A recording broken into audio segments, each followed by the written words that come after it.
બનાસકાંઠા આ નામ સાંભળતા જ આપને સૌને એક જ વ્યક્તિ યાદ આવે છે અને એ છે બનાસની બેન ગેનીબેન. કારણ કે લોકસભાની ચૂંટણી પૂરી થઈ અને એમાં જો કોઈ સૌથી વધારે દબદબો જાળવી રાખ્યો હોય તો એ હતા ગેનીબેન ઠાકોર. કારણ કે ગેનીબેન એક એવી લડાયતી હતી, કારણ કે તેમણે આ વખતે 26માંથી 26 જે સી આર પાટીલે સ્વપ્ન ભાજપને બતાવ્યું હતું તેમની સામે તેમણે હાર અપાવી અને 25 બેઠકો જ ભાજપને ફાળે ગઈ અને એક જ બેઠક છે તે કોંગ્રેસ જીતી ગયું અને ગેનીબેન ઠાકોર બનાસકાંઠાના સાંસદ બની ગયા. નમસ્કાર, આપ જોઈ રહ્યા છો નિર્ભય ન્યૂઝ અને હું છું આપની સાથે રિદ્ધિ. બનાસકાંઠામાં હંમેશા બે વ્યક્તિ ચર્ચામાં રહે છે, એક ગેનીબેન ઠાકોર અને બીજી છે પોલીસ. આજ સુધી એવું ક્યારેય નથી બન્યું કે ગેનીબેને પોલીસને આડે હાથ ન લીધી હોય.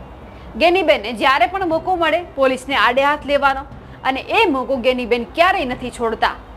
આજે પણ એવું જ બન્યું જ્યારે ગેનીબેન બનાસકાંઠાના લોકોએ જે મામેરું ભર્યું હતું તેનું ઋણ ચૂકવવા થરાદ આવ્યા ત્યારે પોલીસને આડે હાથ લીધી. બનાસકાંઠાના સાંસદ ગેનીબેન ઠાકોરે કહ્યું હતું કે જે કોંગ્રેસના કાર્યકરોને ખોટી રીતે હેરાન કરતું હોય એમાં અમારું ધ્યાન દોરજો. જે પ્રજાના પૈસાનો પગાર લે છે, જે બુટલેગરોના હપ્તા લે છે, એ આપણા યુવાનોને બરબાદ કરે છે અને દારૂ પીવડાવે છે. વધુમાં શું કહ્યું એ સાંભળીએ. તો અમારા બધું ધ્યાન દોરજો. એ પ્રજાના પૈસાનો પગાર લે છે, એ બુટલેગરોના હપ્તા લે છે, એ આપણા યુવાનોને બરબાદ કરીને દારૂ પાવીને એના પૈસાના હપ્તા હિરાઈ લે છે. 2 નંબરના ઈ લે છે. એટલે આપણે કોંગ્રેસના કોઈ આગેવાનો નથી 2 નંબરના ધંધા કરતા કે નથી કોઈ કનકના હપ્તા લેતા. એટલે આપણે કોઈનાથી દબાવવાની જરૂર નથી. મોટો લોર્ડ ગર્જન હશે ને એને પણ જે ભાષામાં જ્યાં કહેવાનું છે અને જે પ્રમાણે કહેવાનું છે.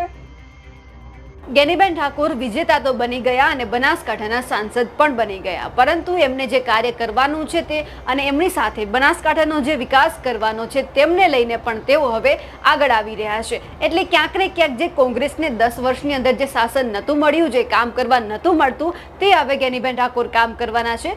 પરંતુ એમના કામમાં જે લોકો આડો પગ કરે છે તેમને તેઓ ક્યારેય છોડતા પણ નથી. અને અહીંયા બન્યું પણ એવું કે પોલીસ હંમેશા ગેનીબેન ઠાકોર વિરુદ્ધ કંઈક ને કંઈક વાત કરતી હોય છે. ગેનીબેન જે વાત કરે છે પોલીસને લઈને, તેમને જે આડે હાથ લેવાનો પ્રયત્ન કરવામાં આવે છે તેમાં પણ ગેનીબેન ઠાકોર ક્યારેય પાછીપાની નથી કરતા.